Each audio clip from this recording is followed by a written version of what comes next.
Your take on what's happened in this horrific weekend? I mean, it's a game changer for Israel and the Gaza Strip, obviously, but it's a game changer for the world, isn't it? I think so, yes. I mean, understandably, the terrible carnage on Saturday is the focus of people's attention and horror. But in fact, what Hamas was doing was not simply wanting to kill a lot of Israelis. It wanted to kill any chance of peace, any chance of Israel and the neighboring Arab states having normal relations. Because one thing that's been happening over the last 3 or so years is that countries like the United Arab Emirates, Bahrain, even as far away as Morocco, have abandoned the boycott of Israel that Arab states had for so many decades, opened diplomatic relations, allowed trade and tourism. And this was beginning to create, you could say, an ecology of peace. And Hamas and its Iranian backers don't want that because they need conflict and crisis to justify the way they act and the way they control their own people, as well as what they do to people they don't like the Israelis. To what extent is Iran the puppet master of Hamas? How much do they dictate exactly what Hamas did? What I'm really asking, I guess, Mark, is did they order the attack? I think the point is we don't know that, because if we knew that, the Israelis would have known it in advance. They would have detected through electronic intelligence, perhaps through spies, what in fact the Iranians and Hamas were planning. I think probably Hamas didn't need Iran to say go and kill a lot of Israelis. What it does need from Iran is money, is supplies of weapons technology, and those sorts of issues. And so no doubt a courier from Hamas tipped off Tehran what they were going to do. And the Ayatollah said, OK, we're happy with that, because it suits them to have this kind of crisis, because ultimately they see Israel as their main enemy. They are committed to the idea of wiping Israel off the map. Without help from Iran, money and other types of support, Hamas couldn't operate. But of course, they have their own immediate motivation for this kind of atrocity. What is more interesting is to see how Hezbollah in Lebanon, the big paramilitary group, terrorist group in Lebanon, which is very much dependent and supported by Iran, gets money, weapons, and particularly big, serious weapons, rockets of a very dangerous kind, much more serious than the ones that Hamas has, whether they're now going to join in this crisis. There's been trouble on the border with Lebanon between Israelis and Hamas and Hezbollah supporters there. But if Hezbollah as an organized group joins in, this would be a second front for Israel. Yeah, I see that the Israelis have started to bomb areas of southern Lebanon where the Hezbollah are prominent. But what do you think Hamas... I mean, this wasn't just an attack on a foreign country, an invasion. I mean, they committed dreadful atrocities, you know, knocking on people's doors and executing them in cold blood. You know, going to that pop concert and mowing down 260 kids, kidnapping grandmothers and screaming children. What is it they hope to achieve by this, and why are they making it quite so horrific? Yeah, you would think in public relations terms that if they had captured a lot of Israeli civilians, as you say, or women, young people, it would have been sensible to show how nice they are. We've released these people. We're only attacking the Israeli army, the Israeli police. We are, you know, we're humane. But instead, actually, Hamas wants horror. It wants carnage, because it does two things. For them, it shows they're strong. You know, this is the idea that you can kill Israelis, rape Israelis, is proof of your manliness. But also, it makes an unbridgeable gulf.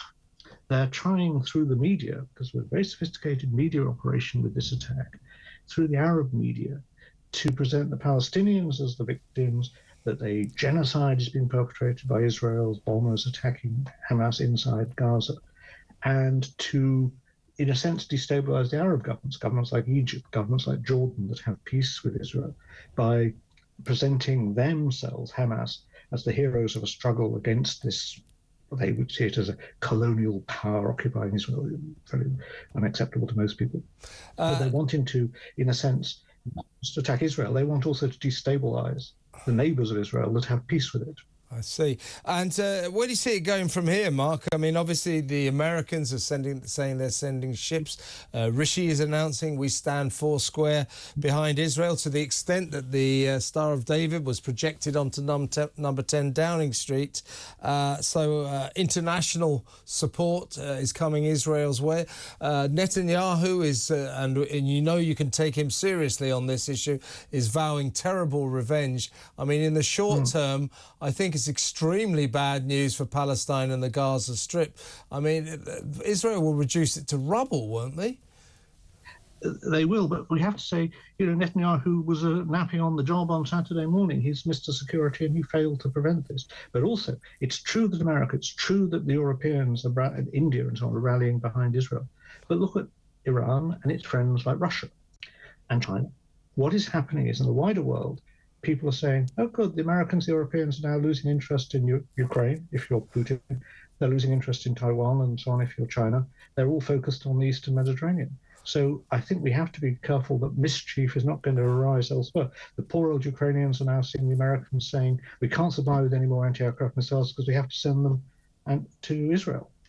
So this has a horrible knock-on effect. Indeed. In terms of Palestine itself and the Gaza Strip, I mean, as I said earlier, Israel isn't slow in coming forward when it wants to avenge what it sees as crimes against the Israeli state.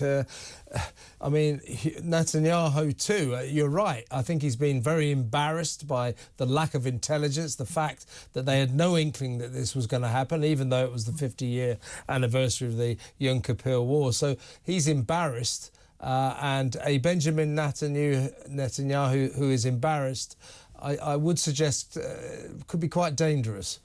Yeah, obviously there's a huge pressure in Israel to strike back, understandably. The scale of loss of life is 5 or 6 times what the United States suffered on 9/11 in relative terms. It's a huge blow, just humanly, to Israeli society.